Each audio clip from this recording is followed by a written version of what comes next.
Disappointment doesn't break people. It reveals them.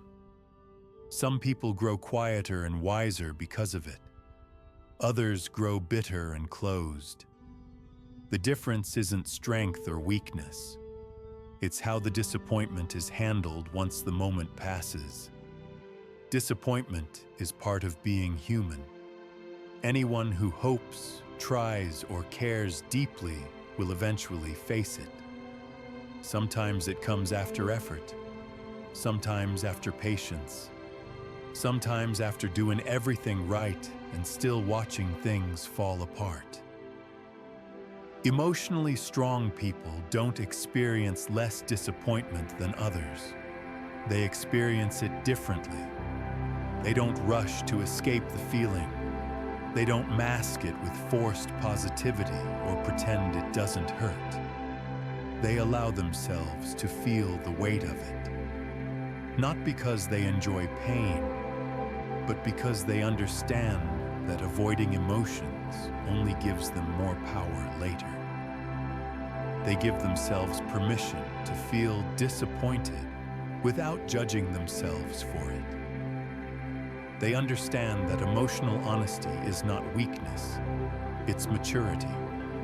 Disappointment is not a flaw in character, it's evidence that something mattered. At the same time, emotionally strong people are careful about one thing.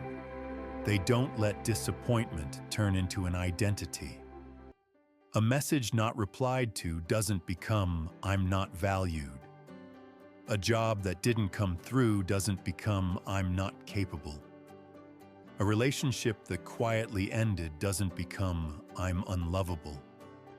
They separate the event from who they are. What happened is information, not a verdict. Something didn't work, but that doesn't mean they are broken. This distinction matters more than people realize. When you tie your self-worth to outcomes, your emotional state becomes unstable. Every result controls how you see yourself. Emotionally strong people anchor their worth internally, in effort, integrity, and intention, not in results that are often outside their control. Instead of asking why life is unfair, they ask better questions, calm ones, honest ones. What was actually in my control? What wasn't? What can I learn without blaming myself? What needs to change next time? They don't rush to find meaning just to feel better. They sit with uncertainty until insight becomes clear.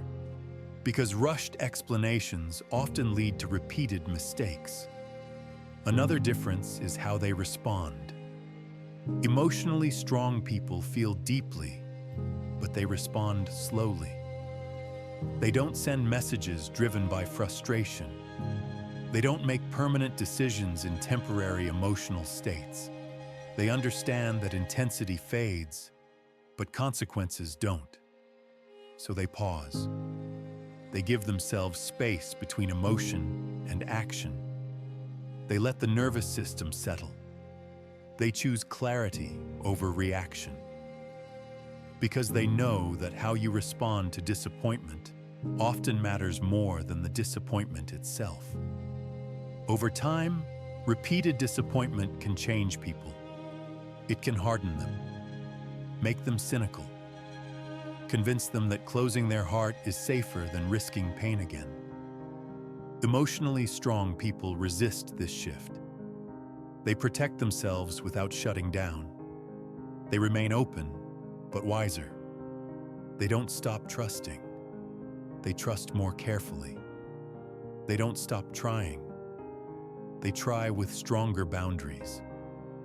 Strength is not becoming emotionally numb. Strength is staying grounded without becoming bitter. They also understand that disappointment often carries direction. It reveals what matters. It exposes what no longer fits. It highlights where growth or adjustment is needed. Sometimes disappointment isn't telling you to quit. It's telling you to refine your approach. to slow down, to choose differently next time. They don't waste disappointment by replaying it endlessly in their mind. They extract the lesson, apply it, and move forward with more clarity than before. Over time, this is what builds emotional resilience. Not avoiding pain, but learning how to move through it without losing your sense of self. Disappointment will come again, for everyone. That's unavoidable. The real question is what you become because of it. Will it make you smaller or more self-aware? More defensive or more grounded? More closed or more intentional? Emotionally strong people don't see disappointment as the end of the story. They see it as part of the process, something that shapes them but does not define them. Emotional strength isn't avoiding disappointment. It's learning how to walk through it without losing yourself. If this resonated with you, take a quiet moment to reflect on it. And if you found value in this, please like the video, subscribe, and stay with this journey.